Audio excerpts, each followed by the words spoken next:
আপনারা জানেন এই সুযোগ্য না আজকে শুধুমাত্র তারা পাচ্ছে। সম্বাল জুম্মা মসজিদের ভিতরের দৃশ্যগুলো দেখেছিলেন কিভাবে আগুন দিয়ে পুড়িয়েছে? আপনারা আমার একটা ভিডিও হয়তো দেখবেন আদিনা মসজিদের সপ্তাহখানাক, সম্ভবত ওই 30শে নভেম্বরের আশেপাশে, কোন ডেটে গেলাম আমি, খবর পেলাম এখান থেকে একটা টিম আসছে, মসজিদটা নাকি দখল করবে।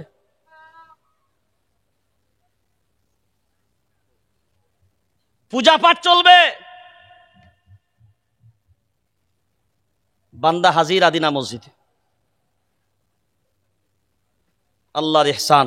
বাংলার প্রশাসনকে আমরা কৃতজ্ঞ জানাই, বাংলার প্রশাসনকে ধন্যবাদ জানাই। তারা পুরো সিকিউরিটি দিয়ে পুরো মসজিদ সিল করে দিল, একটা কাউকে ঢোকার অনুমতি দেয়নি। আলহামদুলিল্লাহ। কিন্তু আজকে একটার পর একটা আপনি দেখেছেন, কয়েকদিন আগেও দেওবান দারুল উলুম, সারা দুনিয়ার, সারা দুনিয়ার কোরআনের তালিমের সারা দুনিয়ার নাম্বার 1 যদি কোনো প্রতিষ্ঠানের নাম হয়, আয়তনের দিক দিয়ে নয়, পাণ্ডিত্যের দিক দিয়ে, জ্ঞানের দিক দিয়ে, তাকওয়ার দিক দিয়ে, ইলমিয়াতের দিক দিয়ে, একটাই নাম। কি নাম? জোরে বলেন। দেওবান দারুল উলুম। বলেন সবাই, দেওবান দারুল উলুম। কারণ সারা দুনিয়ার আয়তনের দিক দিয়ে মিশর জামে আজহার, আয়তনের দিক দিয়ে অনেক বড় মাদ্রাসা, 100 ভাগ সত্য। কিন্তু দুনিয়ার প্রতিটা দেশে আপনি যাবেন, সব দেশে মিশরের ছাত্র খুঁজে পাবেন না। কিন্তু আল্লাহর ইহসান, দারুল উলুমের বরকত হলো এটা, দুনিয়ার যে প্রান্তেই যাবেন প্রত্যেক দেশে, এক জায়গায় না এক জায়গায়, প্রত্যেক দেশে আপনি দেওবান দারুল উলুমের ছাত্র অবশ্যই পাবেন।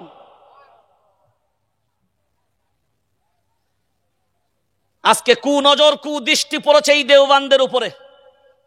বলছে দেওবানকেও খনন করা দরকার, মসজিদে রশিদিয়াকেও খনন করা দরকার। আর আমরা বলছি শোনেন, 12 কিন্তু অতিবার বাড়া ভালো নয় বলো। বাদলি পোকা জানেন? বাদল পোকা কোন, আপনারা কি পোকা বলেন গো? বাদল পোকাই বলেন। ওই বাদল পোকা দেখবেন যখন বার হয় তখন দুধদার ওরা শুরু করে। ওরাই তো হলো পিপিলিকা। পিঁপড়ের ডানা যখন গজায় তখন কি বেঁচে থাকার লেগে কথা বলে না? জোরে বলে। কারণ একটাই স্পষ্ট ভাষায় জেনে রেখে দেবেন, ফিরাউনের দৌড় কিন্তু ঈমানওয়ালারা দেখেছে, পরাজয় বরণ করেনি, বিজয় লাভ করে এসছে। নমরুদের দৌড় পর্যন্ত ঈমানওয়ালা দেখেছে, পরাজয় বরণ করেনি, বিজয় লাভ করেছে। সাদ্দাদ, হামান, আবু লাহাব, আবু জাহিল, উতবা, শাইবা পৃথিবীর সব বেঈমানদের মোকাবেলা করে পরাজয় বরণ করেনি, বিজয় লাভ করেছে। কারণ এটাও মনে রাখবে, সেই ঈমানওয়ালা এখনো বেঁচে, ইনশাআল্লাহ সময় কথা বলবে, আজ নতুবা কাল। কারণ সব সময় মৌচাকে ঢিলা মারবে না। যদি মধু নিবার থাকে মধু নিতে যাও, ধোঁয়া দাও, মধুর রস বের করে নাও। কিন্তু মৌমাছির চাকে যদি ঢিলা মারতে যাও, এমন হোল ফুটাবে, চুল কানোর জায়গা খুঁজে পাবি না। কোন জায়গা ছাড়বি আর কোনটা চুলকাবি খুঁজে পাবি না। কারণ মৌমাছির চাক ঘাঁটানো মানে কি? কথা বলে না। জোরে বলেন। ঘুমন্ত বাঘগুলোকে জাগানোর চেষ্টা করবেন না। বিনয়ের সাথে বলছি, কুফাওয়ালো মুঝে কুফাওয়ালো মুসাফির না সমঝো, मैं आया नहीं हूँ, बुलाया गया हूँ, कि मेहमान बना कर, कि मेहमान बना कर सताया गया हूँ, मैं रोया नहीं हूँ,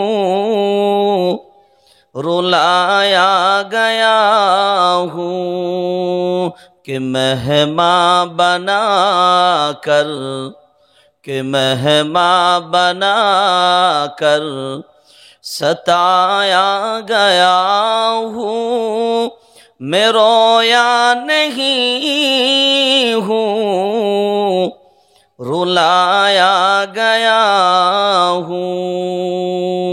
मुझे कूफा वालों मुसाफिर न समझो, मैं आया नहीं हूँ,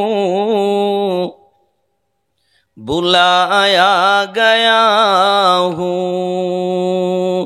मैं आया नहीं हूँ, बुलाया गया हूँ। আলহামদুলিল্লাহ, সমস্ত প্রশংসা মহান আল্লাহ তাবারক ওয়া তাআলার জন্য, যিনি আমাদের প্রত্যেককেই আজকের এই পুত ও পবিত্র কোরআনের বরকতপূর্ণ মজলিসে আমাদের সকলকে একত্রিত হবার সুযোগ করে দিয়েছেন। সকলেই বলি আলহামদুলিল্লাহ।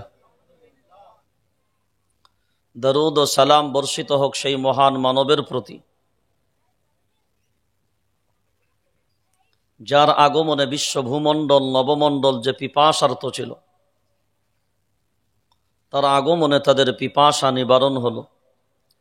সৈয়দুল মুরসালিন রাহমাতুল লিল আলামিন, সৈয়দুস সাকলাইন শফিউল মুযনিবিন, খাতামুন নবিয়্যিন ইমামুল মুরসালিন জনাবে মুহাম্মদুর রাসূলুল্লাহ সাল্লাল্লাহু আলাইহি ওয়াসাল্লামের প্রতি আমি ভাবলাম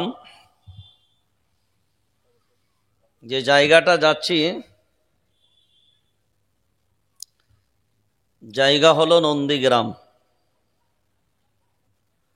ভারতবর্ষের ইতিহাসের আন্দোলনের আর একটা অপর নাম, যার নাম নন্দীগ্রাম। কিন্তু নামে যে তালপুকুর, কিন্তু ঘটি যে ডোবে না, এটা এসে বুঝতে পারলাম। আপনাদের মসজিদে জুম্মার নামাজ হয় না? এই যতক্ষণ মুচল্লি আছেন, এর থেকে বেশি না কম? কথা বলে না, জোরে বলেন। ক টাকা খরচ হয় মসজিদে ওই দিনকে? আপনি বিবেক দিয়ে দেখেন তো, প্যান্ডেলটা যতটা করেছে অন্তত কত অংশের একটা অংশে মানুষ আছে। আর তিরপল যা বিছিয়েছেন, মনে হচ্ছে না যে এর বাইরে আপনারা আর তিরপল বিছাবেন। দাওয়াত করেছেন বাংলার, এখন বক্তা জগতের আমাদের সকলের মাথার মুকুট।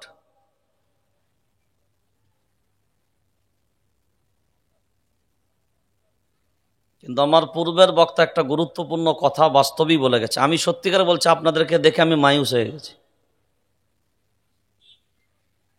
কারণ বর্তমান সময় খুব কঠিন সময়। আমি অবাক হয়ে যাচ্ছি, নওজওয়ানদের কোনো ঢলই নেই মজলিসে। এরা কোথায়? হয় ফ্রি ফায়ারে ব্যস্ত, নাহলে কোনো চ্যাটিংয়ে ব্যস্ত, নাহলে সেটিংয়ে ব্যস্ত। আয় বাবা, যারা যারা চ্যাটিং করেছিস আর সেটিং করেছিস, আয় আমরা ফিটিং করে দিচ্ছি।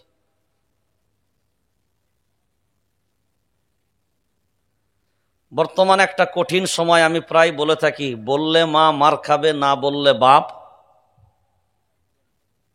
না বললে বাপ ব্যাং খাবে। মনে করছি বলবো না, কিন্তু এমন পরিস্থিতি, না বললেও উপায় থাকছে না।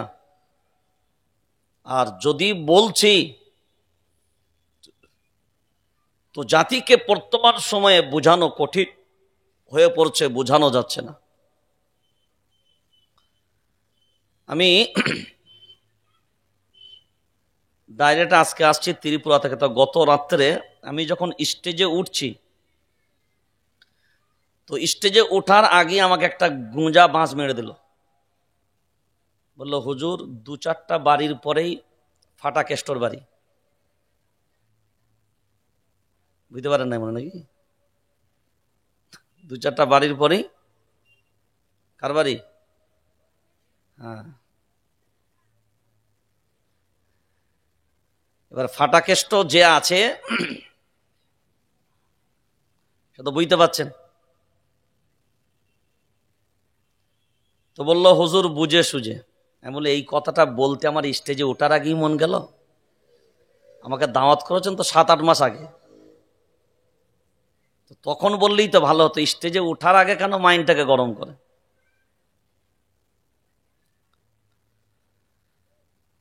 এমনও জায়গা আমি দেখছি লক্ষ্য করে, আপনারা তো বাংলায়, আমি সব জায়গায় একটা জিনিস অনুভব করছি, আর এটা আল্লাহর ইহসান, আমাদের গর্ব, যে বাংলা অন্তত এমন একটা মাটি যেখানে অন্তত আমরা মন খুলে অধিকাংশ সময় কথা বলতে পারি।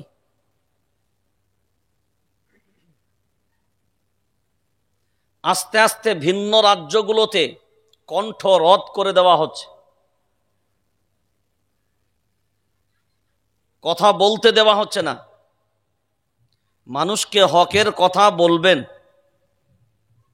আজ এক শ্রেণীর মানুষ উঠেই বলে অনেক ক্ষেত্রে, হুজুর রাজনীতির কথা হবে না, যেটা আমরা বাংলাদেশে শুনতে পেতাম।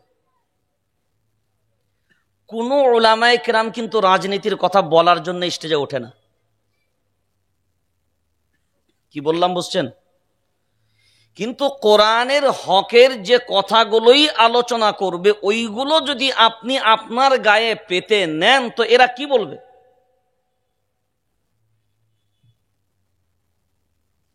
আমি তো কোরআনকে গোপন করার জন্য স্টেজে উঠিনি, কোরআনকে ওপেন করার জন্য আপনারা আমাদেরকে স্টেজে ডাকেন।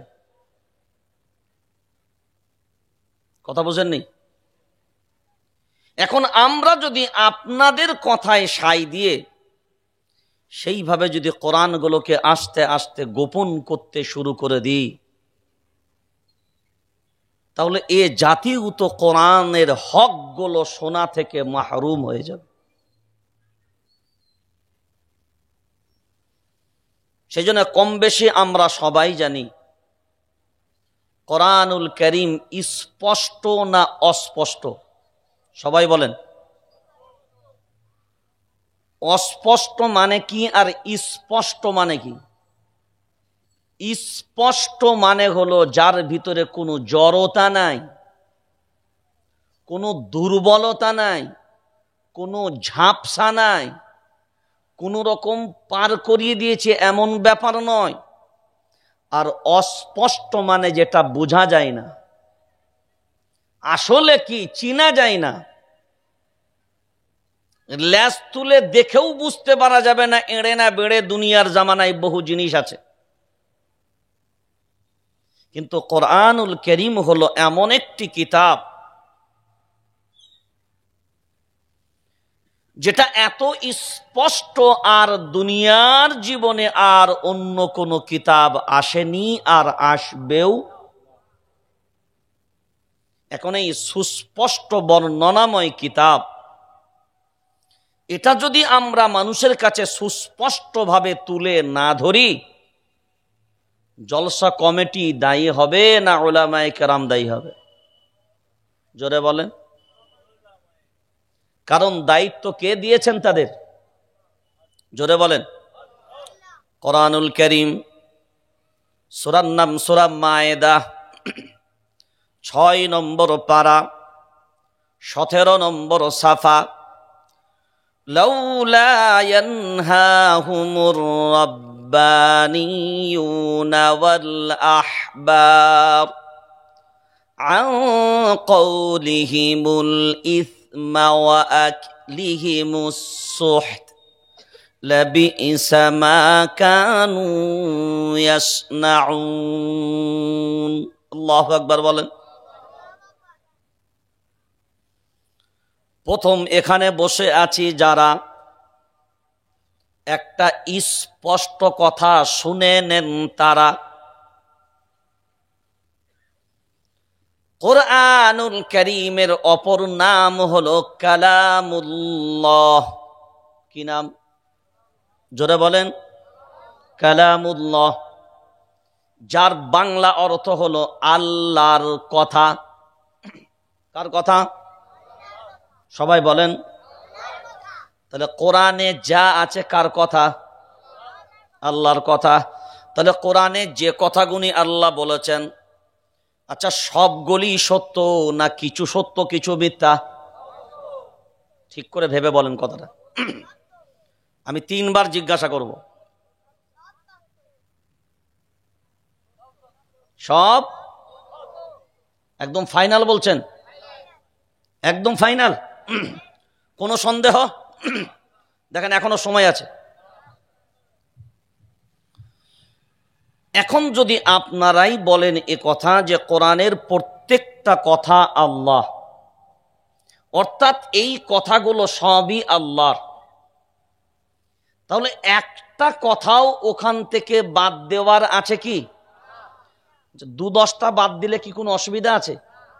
আচ্ছা একটা পুকুর থেকে যদি 2-10 বালতি পানি কেউ তুলে নেয় তার ঘরের জন্য, ওই পুকুরের মালিক বাধা দেবে? জোরে বলেন না কেন? বাধা দেবে? বাধা দেবে না, কারণ 2-10 বালতি তুলে নিলে তার পুকুরের পানি, জোরে বলে। তা এইরকম কোরআনের ভিতর থেকে 2-10টা কথা যদি একটু আমরা সাইড করে দিই, তো মালিক কিছু বলবে বলে মনে হয়? এ কথা বলে না। উপায় আছে? কোনো অপশন কেন নাই? আল্লাহর কথা একটাও বাদ দেওয়া যাবে? কেউ যদি বলেন না এইটা যদি বর্তমান সময়ে একটু বাড়তি দিলে ভালো হয়, যদি বলেন আল্লাহ জানিয়ে দিলেন শুনে রেখে দাও, না বাড়াতে পারবা না কমাতে পারবা। দুনিয়ার জমিনে এমন কোন মায়ের লাড নাই যে কোরআনের ভিতরে বাড়িয়ে দেবে কমিয়ে দেবে, বরঞ্চ আমি আমার রাসূল সম্পর্কেও বলে দিয়েছি শুনে রেখে দাও। কোরআনুল কারীম সূরার নাম সূরা হুজুরাত 2 নম্বর আয়াতের ভিতরে আল্লাহ বললেন, ইয়া আইয়ুহাল্লাযীনা আমানু লা তারফাউ আসওয়াতাকুম ফাওকা সাওতিন নবী ولا تجهروا له بالقول كجهر بعضكم لبعض أن تحبط أعمالكم وأنتم لا تشعرون। الله أكبر। কার কথা? ইয়া আইয়ুহাল্লাযীনা আমানু, হে ঈমানওয়ালারা। এই আয়াতটা যখন আল্লাহ বলেন ঈমানওয়ালারা, হে ঈমানওয়ালারা, লা তারফাউ আসওয়াতাকুম ফাওকা সাওতিন নবী, ঈমানওয়ালা দাবি করছো যারা, আমি রব আমার কথা শুনে নাও তারা। তোমাদের কথার আওয়াজ যদি আমার রাসূলের আওয়াজের থেকে উচ্চ হয়, আমি আল্লাহ জানিয়ে রাখলাম শুনে রেখে দাও, তোমাদের আমলগুলো আমি আল্লাহ বরবাদ করে দেব। কার কথার আওয়াজের থেকে? জোরে বলেন। এই কথাটা যখন আয়াতটা নাজিল হচ্ছে, তখন দুনিয়ার জমিনে মায়ার নবী মদিনাওয়ালার সামনে বসেছিল কারা? নন্দীগ্রামের ঈমানওয়ালারা। জোরে বলেন। সাহাবায়ে কেরাম তারা। নন্দীগ্রামের ঈমানওয়ালারা বসে নয়। সাহাবী কারা? অধিকাংশ হাদিস পড়ার ক্ষেত্রে আমরা জানি ক্বালা ক্বালা রাসূলুল্লাহ, ক্বালা ক্বালা ক্বালা ক্বালা ক্বালা ক্বালা ক্বালা ক্বালা রাসূলুল্লাহ, যিনি বলছেন তিনি হলেন মায়ার নবী মদিনাওয়ালা, আর যারা শুনছেন তারা হলো আসহাবি কান্নুজুম। আল্লাহু আকবার বলা যাবে না? যারা শুনছেন তারা কারা? ওয়াস-সাবিকুনাল আউয়ালুনা মিনাল মুহাজিরিনা ওয়াল আনসার ওয়াল্লাযীনা اتبعوهم بإحسان رضي الله عنهم ورضوا عنه। কারা তারা? আল্লাহ নিজে ক্লিয়ার করে দিলেন, মুহাজির হোক আর আনসার হোক, সব সাহাবীদের জন্য আমি আল্লাহ জানিয়ে দিলাম, আমি আল্লাহ আমার প্রতি তারাও রাজি, আর আমি আল্লাহ আমিও তাদের প্রতি। জোরে বলেন, তাজরি তাহতাহাল আনহারু খালিদিনা ফিহা আবাদা। থাকবে কোথায় তারা? জোরে বলেন, জোরে বলেন। চিরস্থায়ীর জন্য আমি আল্লাহ জান্নাতের সংবাদ দিয়ে দিলাম। ভিন্ন জায়গাতে আল্লাহ বলেন, সূরার নাম সূরা মুজাদালা, 28 নম্বর পারা, 3 নম্বর সাফা, 28 নম্বর পারা। এই একই সূরার লাস্টের আয়াতেও আল্লাহ জানিয়ে দিলেন, দুনিয়ার মানচিত্রে লক্ষ্য করে দেখো, দল হবে দুইটা। استحوذ عليهم الشيطان فأنساهم ذكر الله أولئك حزب الشيطان وأولئك هم الخاسرون। আর দ্বিতীয় জায়গায় আল্লাহ বলেন, উলাইকা হিজবুল্লাহ, আল্লাহর দলে তারা ঈমান এনে নিয়েছে যারা। উলাইকা হিজবুল্লাহ কাদের লক্ষ্য করে আল্লাহ জানিয়ে রাখলেন? ওই সময়, যে সময় আয়াতটা নাজিল হলো, তখন দুনিয়ার জমিনে আল্লাহর দল করত কারা? সাহাবায়ে কেরাম ছিলেন তারা। তাই আল্লাহ বলেন উলাইকা হিজবুল্লাহ, যেহেতু তার পূর্বেই দিয়েছে রাদিয়াল্লাহু তাআলা আনহুম ওয়া রাদু আন, আমি আল্লাহ ওদের প্রতি রাজি, তাই তারা আমি আল্লাহ আমার দলের লোক। আল্লাহ নিজে বলেন আমার দলের লোক তারা। সাহাবায়ে কেরাম হলো যারা, আর নবী বললেন শুনে রেখে দাও, মা আনা আলাইহি ওয়া আসহাবি, নবী বললেন শুনে রেখে দাও, জান্নাতে যাবে যারা, শুনে নাও ভালো করে তারা। কারণ 73 দলের ভিতরে জাহান্নামে যাবে 72, একটা যাবে জান্নাতে। তারা কারা? মা আনা আলাইহি ওয়া আসহাবি, আমি নবী আমার মত পথ মেনে নেবে যারা, আমার সাহাবায়ে কেরামদের জামাতের অনুসরণ করবে যারা, আমি নবী গ্যারান্টি দিলাম ওই জামাতটাই জান্নাতি হবে। এবার যদি লক্ষ্য করে ওই জায়গাগুলো দেখি, সাহাবায়ে কেরাম অন্য কেউ নয়। এখন বলেন, আমরা যত বড় বিয়াদব, সাহাবায়ে কেরাম কিরকম বিয়াদব ছিল? একটু আদবটা প্রথমে জানেন। মায়ার নবী মদিনাওয়ালা, মসজিদে নববীতে বসা, তিনি বক্তব্য রাখবেন, তিনি শুধু আওয়াজ দিলেন, সাহাবায়ে কেরাম আপনারা বসে যান। একজন সাহাবী দরজার চৌকাঠটার ওই দিকে একটা পা আর এই দিকে একটা পা, যেমনি মায়ার নবী মদিনাওয়ালা বললেন বসে যান আপনারা, এই আওয়াজটা যেমনি নবী দিলেন, ওই সাহাবী যারা একটা পা চৌকাঠের ভিতরের একটা পা বাইরে, তিনি একটা ভিতরে আর বাইরে রেখেই তিনি ওইভাবেই বসে বললেন, আর নড়ালেন না, এক চুল পর্যন্ত পা নড়ালেন না, ওই অবস্থায় তিনি বসলেন। মায়ার নবী মদিনাওয়ালা বললেন, আপনি ওইভাবে বসলেন কেন? হয় বাইরে বসুন, না হলে ভিতরে পরিষ্কারভাবে বসুন। সাহাবায় জবাব দিলেন, আল্লাহর গোলাম, নবী গো, আপনি যখন অর্ডার করেছেন, আপনি যখন বলেছেন আপনারা বসে যান, আমার পায়ের পর্যন্ত হিম্মত হয়নি আপনার আওয়াজ শোনার পরে এই পা এক কদম পর্যন্ত আগে বা পিছনে বাড়াতে পারে। সাহাবী তারা। আর আমাদের মাঝখানে যদি বলা হয় তো বলবে হুজুর না করলেও তো চলবে, কেনই বা করব, ফায়দা কি আছে, কতটা লাভ, ও করে না আমি কেন করব। হাজার গুণ প্রশ্ন আমাদের মাঝখানে, হাজার গুণ প্রশ্ন কি আমাদের মাঝখানে। কেন মানব, মানলে কি হবে, না মানলে কি হবে, কই ওরা তো মানে না, ওরা কি জাহান্নামী, আমরা কেন মানব। দুনিয়াতে যদি আপনি আর আমি জান্নাত আর জাহান্নামের ফাইসাল্লা করে নেব, তো দুনিয়ার ভণ্ডামি আর আমাদের পার্থক্য কোথায় পাবেন। ও তো ভণ্ডামীদের কাজ। এবার বলেন সাহাবায়ে কেরাম আমার রসুলকে যতটা মোহাব্বত করেছেন, আর তাদের যে মোহাব্বত, তাদের চুল পরিমাণ মোহাব্বত আমাদের হওয়া সম্ভব? জোরে বলেন। আহা, তালহা রাদিয়াল্লাহু তাআলা আনহু উহুদের প্রান্তরে আল্লাহর নবীকে সেভ করার জন্য তীরের পর তীর, তীরের পর তীর, তীরের পর তীর সব শরীরে বিদ্ধ করছেন। কে?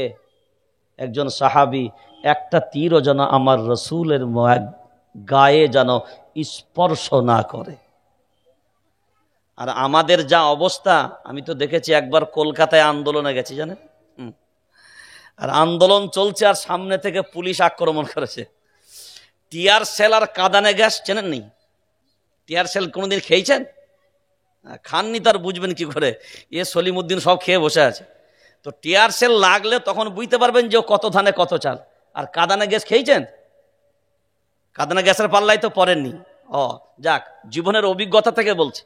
তো কাঁদানে গ্যাস আর টিয়ার সেল যখন পুলিশ ওই দিক থেকে ছাড়ছে, কিন্তু আমরা তো নেতৃত্ব স্থানীয় ব্যক্তি যারা সামনে আছি, আমাদের তো পালানোর উপায় নেই।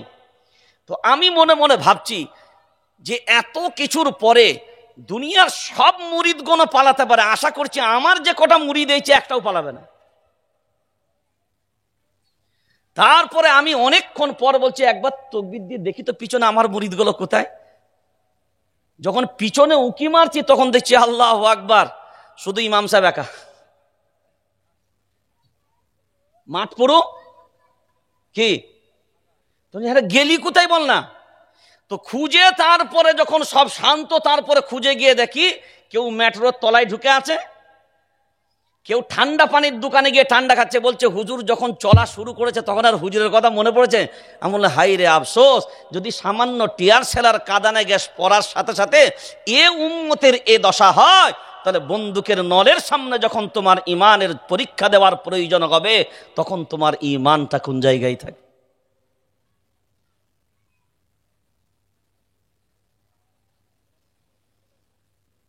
এবার সাহাবাদের কোনো বর্ণনায় যত বর্ণনা করবেন, কোনো বর্ণনায় তুলনা করা যাবে না। শুধু একটা জায়গায় বুঝে নেন, মায়ার নবী মদিনা বলা বলেন আসহাবি কান্নুজুম,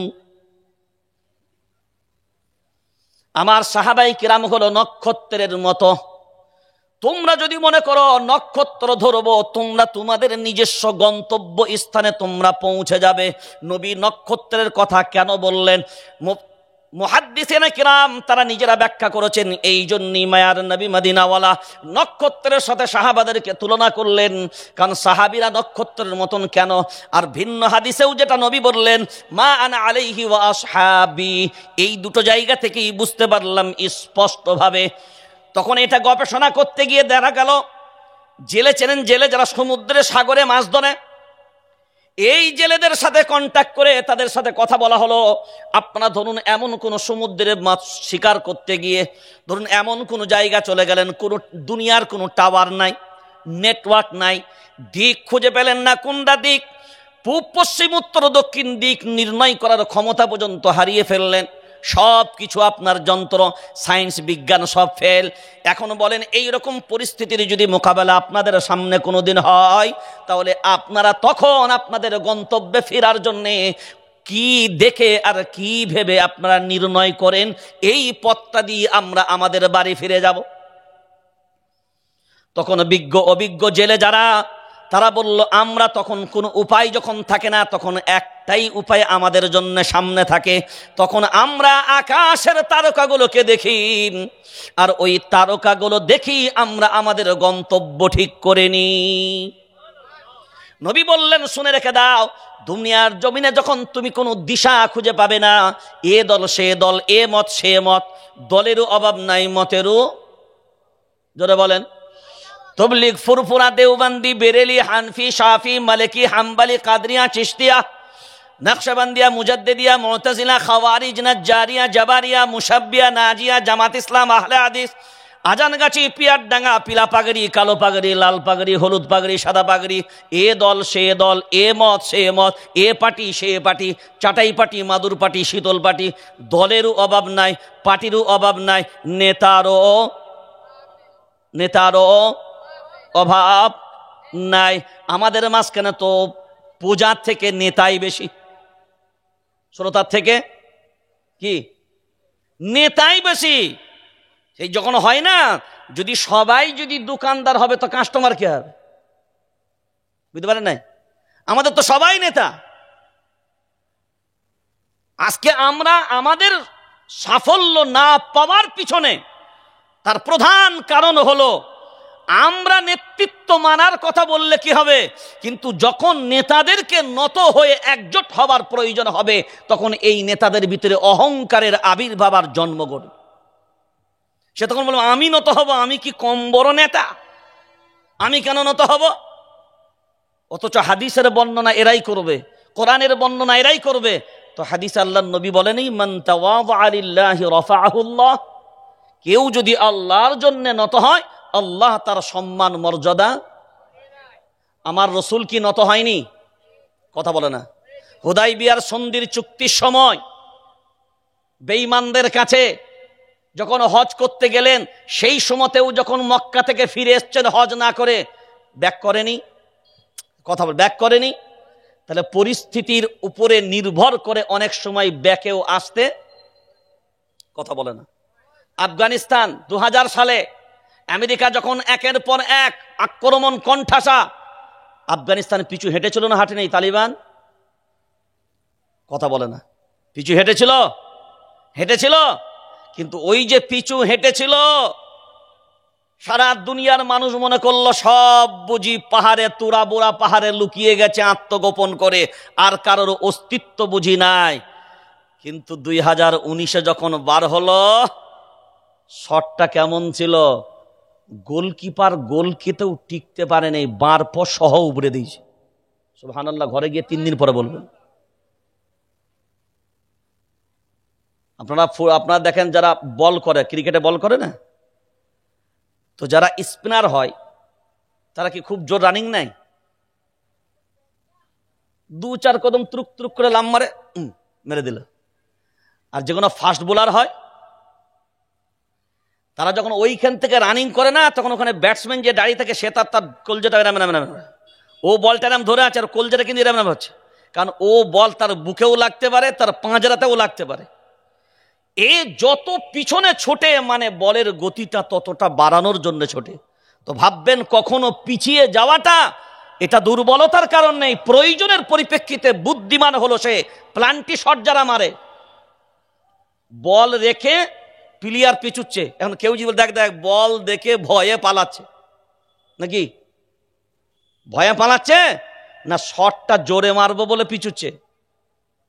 জোরে বলে, শটটা জোরে মারবো বলে পিছুচ্ছে। তা কখনো প্রয়োজনে পিছনেরও দরকার আছে না নাই? জোরে বলে। সারা জীবন ইমামতি করেছি, ঠিক কথায়, কখনো মুক্তাদি হয়েও মুক্তাদির স্বাদ গ্রহণ করা দরকার। সারা জীবন বক্তা হয়ে আছি, ঠিক কথায়, কখনো শ্রোতা হয়েও শ্রোতার স্বাদ গ্রহণ করা দরকার। তবে তো মাল্টিমিডিয়া বুঝতে পারবে কোন জিনিসে কেমন স্বাদ। আজ আমাদের দুর্বলতার পিছনে একটা বড় কাজ করে, সেটা হলো আমাদের নেতৃত্বের অভাব নাই। সবাই নেতা, যোগ্যতা থাকুক আর না থাকুক, আর আমাদের এই নেতৃত্ব অগাধ থাকার কারণে, উপযুক্ত সময়ে সঠিক সিদ্ধান্ত না নেওয়ার কারণে, আর উপযুক্ত সময়ে সঠিক সিদ্ধান্ত জাতিকে না দিতে পারার কারণে আজকে আমরা পিছিয়ে গেছি। মানে ভারতবর্ষ স্বাধীনতার পরে এ পার্লামেন্ট কারোর বাপের হাতে ছেড়ে দেবার কথা ছিল? কথা বলে না। আমরা যদি তখনই স্ট্যান্ড ভাবে ধরে রাখতে পারতাম, তাহলে আজকে ভারতবর্ষের জমিনে এতিম আর মিসকিনের মতন ঘুরে বেড়াতে হতো না।